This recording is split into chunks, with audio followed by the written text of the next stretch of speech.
لیکن نماز پورا سال نہیں پڑھتے۔ یاد رکھیے نماز کی عبادت روزے کی عبادت سے افضل ہے، اور وہ بھی ہیں جو روزہ رکھ کر بھی نماز نہیں پڑھتے۔ گاڑی کے اندر آپ نے دیکھا بسوں میں سفر ہو رہا ہے، اللہ نے اجازت دی ہے، کوئی شخص اگر روزہ کھاتا ہے سامنے بیٹھے والا لڑنے پہ آ جاتا ہے، بھائی روزہ کیوں کھا رہے ہو؟ آپ کو پتہ نہیں کہ رمضان ہے، اللہ نے رخصت دی ہے سفر کے اندر روزہ کھانے کی، لیکن نماز چھوڑنے کی اجازت نہیں ہے۔ نماز کسی صورت کے اندر معاف نہیں ہے۔ سفر کے اندر نمازوں کو اڑا دیا جاتا ہے، روزے کے اندر نمازوں کو اڑا دیا جاتا ہے، لیکن بھائی میرا روزہ ہے، روزے سے بڑی عبادت نماز ہے، نماز ہے، نماز ہے۔ آپ صلی اللہ علیہ وسلم نے ارشاد فرمایا جو نماز کا نہیں ہو میرا نہیں۔ قیامت کے دن سب سے پہلا حساب نماز کا ہوگا۔ اگر نماز درست ہے تو پھر باقی اعمال اس کے تولے جائیں گے، اگر نماز درست نہیں ہے تو اس کے اعمال کسی کام کے نہیں۔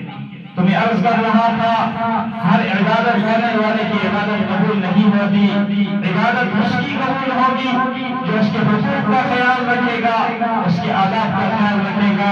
حدیث شریف کے اندر آتا ہے قیامت کے دن بہت سارے لوگ ایسے ہوں گے جن کی نمازوں کو لپیٹ کر پرانے کپڑے میں نمازی کے منہ کو گھما دیا جائے گا۔ کیا جس نے نماز نہیں پڑھی اس کے منہ پہ ماری جائے گی؟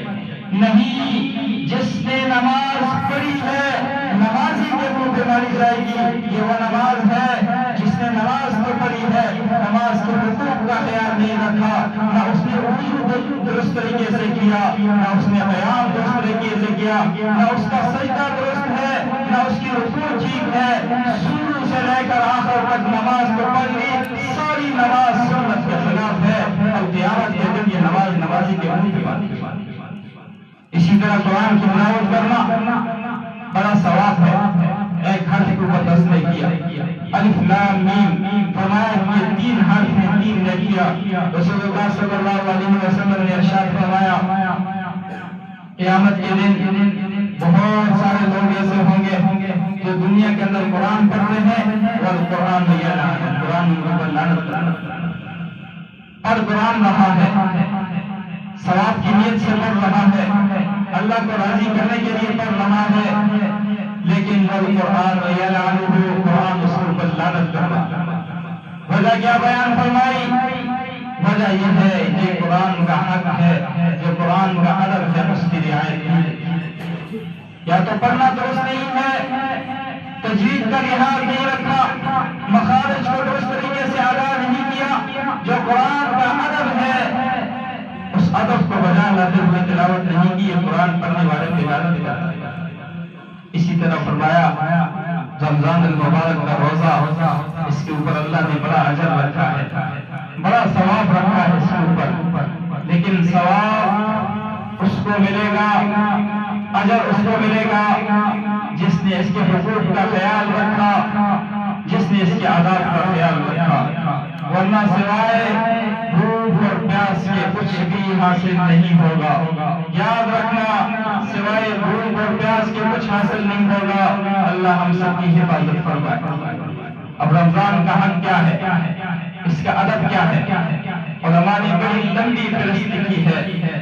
آنکھ کی حفاظت کرنا، کان کی حفاظت کرنا، زبان کی حفاظت کرنا، جھوٹ سے بچانا، غیبت سے بچانا، بہت سارے ایسی چیزیں لکھی ہیں کہ یہ رمضان کے حقوق کے اندر ہے، لیکن 2 لفظوں کے اندر اگر خلاصہ بتاؤں تو یوں بنے گا کہ رمضان کا حق یہ ہے، رمضان کا ادب یہ ہے کہ انسان گناہوں کو چھوڑ دے، اللہ کی نافرمانی کو چھوڑ دے اور عبادت کثرت کے ساتھ کرے۔ یہ رمضان کا حق اور ادب، یہی رمضان کا حق ہے، یہی رمضان کا ادب ہے کہ انسان گناہوں کو چھوڑ دے، اللہ کی نافرمانی کو چھوڑ دے اور پھر عبادت کرے۔ یہ رمضان کا حق۔ اور ایک بات جو بنیادی اور بہت اہم بات ہے، رمضان المبارک کے اندر گناہ اتنا خطرناک اور اتنا مہلک ہے، اتنا مہلک ہے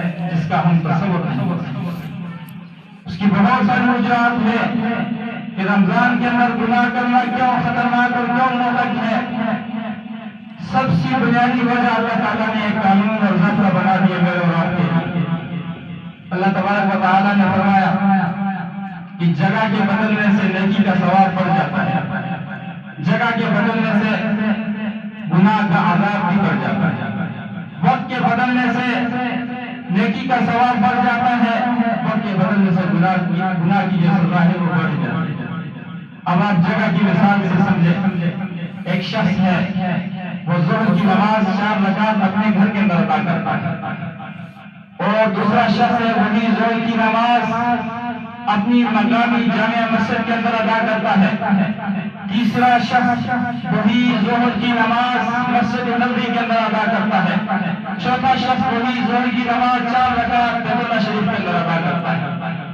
اب تینوں مسلمان ہیں، تینوں کا عقیدہ درست ہے، تینوں ظہر کی نماز ادا کر رہے ہیں، اور تینوں کا ایک جیسا وقت لگ رہا ہے، ایک جیسی مشقت ہے، ایک جیسی انہوں نے تکلیف اٹھائی ہے۔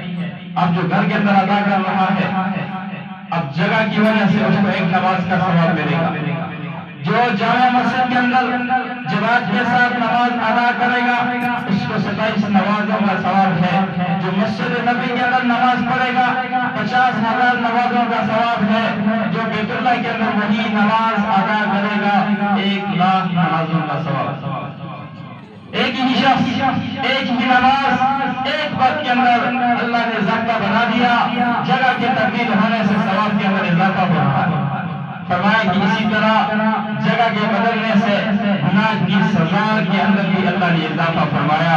ایک شخص چوری کرتا ہے، زنا کرتا ہے، جھوٹ بولتا ہے، شراب پیتا ہے، غیبت کرتا ہے، یہ سارے گناہ وہ بازار کے اندر کرتا ہے، پھر بھی گناہ ہے، اس کو سزا ملے گی۔ اگر یہی گناہ مسجد کے اندر کرے گا سزا ڈبل ہو جائے گی، یہی گناہ مسجد نبوی کے اندر کرے گا سزا اور بڑھ جائے گی، یہی گناہ اگر وہ بیت اللہ کے اندر کرے گا تو سزا اور بڑھ جائے گی۔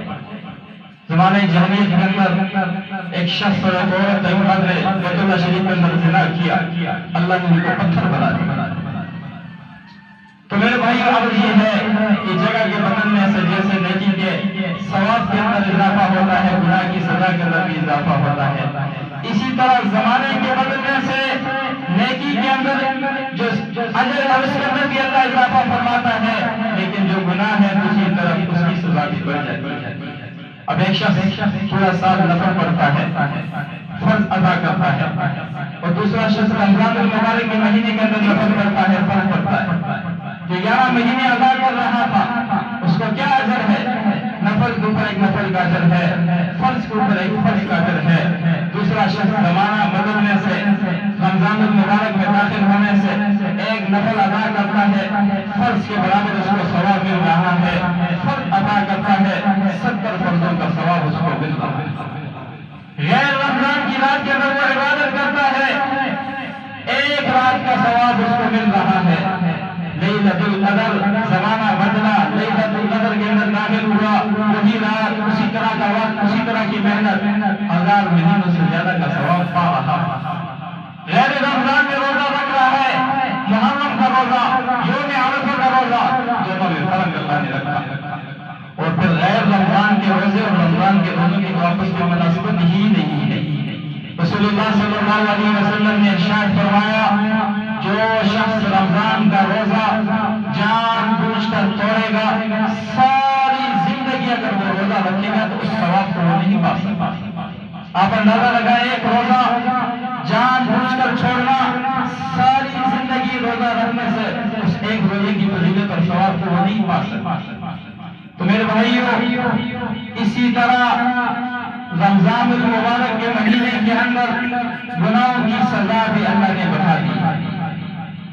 غیبت کرنا گناہ ہے، شراب پینا گناہ ہے، چوری کرنا گناہ ہے، بد نظری کرنا گناہ ہے، یہ سارے گناہ اپنی جگہ پہ ان کی سزا ہے، لیکن یہی گناہ رمضان المبارک کے مہینے کے اندر اگر کیے جائیں گے تو ان کی سزا بھی بڑھ جائے گی۔ ایک حدیث کے اندر آتا ہے، بڑی طویل حدیث ہے، آپ صلی اللہ علیہ وسلم نے ارشاد فرمایا شروع سال سے جنت کو سجایا جاتا ہے رمضان المبارک کے مہینے کے لیے، اور سال اللہ تبارک و تعالیٰ نے خوبصورت حوریں جنت کے اندر تیار فرمائی ہے، وہ بناؤ سنگار کر کے بیٹھتی ہیں، اور جب سال پورا ہوتا ہے، رمضان آتا ہے، تو جنت اللہ تبارک و تعالیٰ سے ارشاد فرماتی ہے، یا اللہ اپنے بندوں کو میرے اندر داخل فرما دے، یعنی میرے اندر داخل ہونے کا فیصلہ فرما دے۔ وہ جنت کی حوریں اللہ سے فرماتی ہیں، یا تبارک و تعالیٰ یہ جو تیرے بندے ہیں، ان خاص بندوں میں سے ہمارے لیے خاوند مقرر فرما دیجئے۔ اللہ تبارک و تعالیٰ اس شخص کے گناہ معاف فرما دیتا ہے جو کسی کے اوپر تہمت نہیں لگاتا، اس شخص کے گناہ معاف فرما دیتا ہے جو نشے والی چیز استعمال نہیں فرماتا، اور فرمایا کہ جو کسی مسلمان کے اوپر تہمت لگاتا ہے یا نشے والی چیز استعمال کرتا ہے، اللہ پورے سال کی نیکیاں ضائع فرماتا ہے۔ آپ اندازہ کریں، سال کے 11 مہینے اگر کسی مسلمان کے اوپر کوئی تہمت لگائے گا، بڑا گناہ ہے۔ نشے والی چیزیں استعمال کرے گا، شراب پیے گا، بڑا گناہ ہے، اس کی گناہ کی سزا ملے گی۔ لیکن فرمایا جو رمضان المبارک کے مہینے کے اندر یہ گناہ کرے گا، اللہ سارے سال کے اعمال، ٹوٹے پھوٹے اعمال تو ہمارے دامن کے اندر ہے ہی نہیں ہے، نیکیاں تو ہے ہی نہیں ہے، اگر چھوٹی موٹی ہیں تو ہم ساری نیکیوں کو ضائع کر دیں گے، ہمیں پتہ بھی نہیں۔ تو آپ اندازہ لگائیں رمضان کے اندر گناہ کرنا کتنا خطرناک ہے۔ اور دوسرا فرمایا اللہ تبارک و تعالیٰ نے دوسری حکمت یہ رکھی کہ رمضان المبارک کے مہینے کے اندر حلال چیزیں، کھانا حلال، پینا حلال، بیوی اپنی منقوحہ بیوی سے اپنی جائز حاجات کو پورا کرنا، خواہشات کو پورا کرنا اللہ نے حلال کیا۔ رمضان کے مہینے کے اندر اللہ کے حکم کے اوپر حرام چیزوں کو ہم نے چھوڑی۔ کیوں چھوڑا؟ اللہ کا حکم ہے۔ جب اللہ کے حکم سے ہم حلال چیزوں کو چھوڑ سکتے ہیں جن کو اللہ نے ہمیشہ حرام کیا ہے، ان کی حرمت کے اندر کتنی سختی ہوگی۔ اور میرے بھائیو، آپ صلی اللہ علیہ وسلم نے حدیث کے اندر ارشاد فرمایا کہ جو شخص جھوٹ کو نہیں چھوڑتا، گناہ کو نہیں چھوڑتا، اس کو بھوکا اور پیاسا رہنے کی کوئی ضرورت نہیں۔ جو بھوک اور پیاس وہ برداشت کر رہا ہے لیکن وہ جھوٹ کو نہیں چھوڑتا، گناہ کو نہیں چھوڑتا، اس کا بھوکا رہنا، اس کا پیاسا رہنا، اس کی میرے ہاں کوئی قدر اور قیمت نہیں ہے، وہ اس کا بھوکا بھی فضول اور پیاسا بھی فضول۔ ایک حدیث کے اندر آپ نے ارشاد فرمایا صلی اللہ علیہ وسلم، فرمایا کہ بہت سارے روزے دار ایسے ہیں سوائے بھوک اور پیاس کو کچھ حاصل نہیں ہوگا، اور بہت سارے لوگ راتوں کو قیام کرنے والے ایسے ہیں سوائے جاگنے کو ان کو کچھ حاصل نہ ہوگا۔ بتایا وہ کون لوگ ہیں؟ فرمایا کہ غیبت کرنے والا اور گناہوں کو نہ چھوڑنے والا۔ آپ اندازہ لگائیں، آج ہمارے معاشرے کے اندر روزہ رکھا جاتا ہے اور روزہ رکھنے کے بعد روزے کو گزارنے کے لیے طرح طرح کی غیبتیں، طرح طرح کی الزام تراشیاں اور طرح طرح کے بہتان یہ لوگوں کے اوپر لگائے جاتے ہیں، لوگوں کی پگڑیاں اچھائی جاتی ہیں، اس لیے روزہ گزارنا ہے۔ نوجوانوں کی مجلسیں جمتی ہیں، محفلیں جمتی ہیں رمضان المبارک کے اندر، روزہ گزارنا ہے اور اس روزہ گزارنے کے لیے حرام کا ارتکاب کیا جاتا ہے جس سے اپنے سارے اعمال کو ضائع کرتا ہے۔ راتوں کے اندر کرکٹ کے میچ ہو رہے ہیں، لوڈو کے میچ ہو رہے ہیں، اللہ کی رحمت مستقبل بارش کی طرح برس رہی ہے اور ہم اتنی غفلت کا شکار ہیں کہ ہمیں پرواہ ہی نہیں ہے کہ ہم اللہ ہمیں بخشنا چاہتا ہے، اللہ ہمیں معاف کرنا چاہتا ہے، اللہ ہمیں جنت کا حقدار بنانا چاہتا ہے، لیکن ہمیں اس کی پرواہ نہیں ہے۔ آپ بتائیں 14 سال 15 سال کے بعد جن لوگوں کے اوپر روزہ فرض ہوا، رمضان فرض ہوا، جس کی 40 سال عمر ہے کتنے رمضان گزار چکا؟ 50 سال ہے کتنے رمضان گزار چکا؟ 60 سال ہے کتنے رمضان گزار چکا؟ کس رمضان کی آمد کی انتظار ہے کہ جس کے اندر اللہ سے ہمیں اپنے آپ کو بخشوانا ہے؟ کون سا رمضان ہے؟ بتائیں مجھے، لکھ کے دیں مجھے کہ کس رمضان تک ہم نے جانا ہے، اور ہمیں امید ہے کہ ہم اس رمضان تک پہنچیں گے اور پھر اس رمضان کے اندر ہم ان ساری تقریبات کو چھوڑ کر اللہ کی طرف متوجہ ہوں گے اور اپنی بخشش کروائیں گے۔ ہے کسی کے پاس اس کا؟ میرے بھائیو، بہت سارے لوگ ہمارے دوستوں میں سے، ہمارے رشتہ داروں میں سے، ہمارے خاندان میں سے گزشتہ رمضان ہمارے ساتھ رہے، عید ہمارے ساتھ پڑی، جا چکے ہیں، ان کے پاس اس رمضان کو حاصل کرنے کا موقع نہیں ہے۔ میرے لیے اور آپ کے لیے رمضان ایک موقع ہے، ایک غنیمت ہے، اس کو اس طریقے سے گزاریں کہ یہ رمضان ہماری زندگی کا آخری رمضان ہے، اس طریقے سے گزاریں۔ آپ صلی اللہ علیہ وسلم نے آخری بات فرمایا، الصیام جنۃ ما لم یفرغھا، روزہ جو ہے یہ ڈھال ہے جب تک انسان اس کو پھاڑ نہ ڈالے۔ اللہ کے عذاب کے سامنے یہ ڈھال ہے جب تک انسان اس کو پھاڑ نہ دے۔ صحابہ نے عرض کیا، یا رسول اللہ، یہ رمضان کا روزہ جو ڈھال ہے یہ کس چیز سے پھٹ جاتا ہے؟ اللہ کے نبی نے فرمایا، جھوٹ سے اور غیبت سے۔ دو گناہوں کا ذکر فرمایا، مثال کے طور پہ سمجھانے کے لیے دو گناہوں کا ذکر فرمایا، ورنہ ہر گناہ سے یہ ڈھال پھٹ جاتی ہے۔ یہ ڈھال پھٹ جاتی ہے، جب ڈھال پھٹ گئی تو پھر اللہ کے عذاب سے روکنے والی کوئی دوسری چیز نہیں ہے۔ رمضان المبارک کا مہینہ ہم سمجھتے ہیں کہ یہ اللہ کے عذاب سے محفوظ بنانے والا ہے، جہنم کے اندر داخل کرنے والا ہے، لیکن یہ اس صورت کے اندر ہے جب ہم گناہوں کو چھوڑیں گے، جب ہم حدود کو کراس کریں گے تو پھر رمضان کا روزہ ہمارے لیے کوئی فائدہ بنے گا۔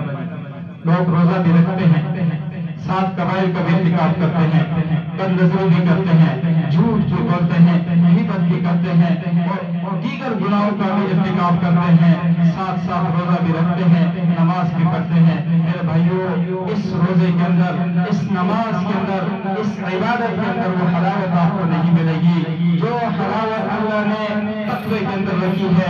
یا ایھا الذین آمنوا کتب علیکم الصیام کما کتب علی الذین من قبلکم لعلکم تتقون۔ اللہ فرماتا ہے تمہارے لیے روزے اس لیے فرض کیے تاکہ تم گناہوں کو چھوڑ کر اللہ کے گناہوں کو اللہ کی طرف متوجہ ہو جاؤ، اللہ سے ڈرنے والے بن جاؤ، لعلکم تتقون، تاکہ تم متقی اور پرہیزگار بن جاؤ۔ روزے کا فلسفہ اللہ نے تقویٰ پہ رکھا ہے، جب گناہوں کو چھوڑو گے، سارے خواہشات کو چھوڑو گے، ہر قسم کی اللہ کی نافرمانی کو چھوڑو گے، پھر روزے کے اندر جو حلاوت اللہ نے رکھی ہے، عبادت کے اندر جو حلاوت اور مزہ اللہ نے رکھا ہے، مزہ پھر آپ کو حاصل ہوگا۔ میری گزارش یہ ہے کہ رمضان المبارک کا مہینہ بڑا عظیم الشان مہینہ ہے۔ اس مہینے کے اندر سب سے بڑی بات یہ ہے کہ اپنے آپ کو گناہوں سے بچانا۔ پہلا کام یہ کرنا ہے، اگر عبادت زیادہ نہیں ہو سکتی تو نہ کرو میرے بھائیو، نوافل نہیں پڑھ سکتے ہو تو نہ پڑھو، تہجد کی نماز نہیں پڑھ سکتے ہو تو نہ پڑھو، لیکن گناہوں سے اپنے آپ کو بچاؤ، اس لیے کہ رمضان المبارک کے مہینے کے اندر کے گناہ اتنے خطرناک ہیں کہ آپ کی سوچ نہیں۔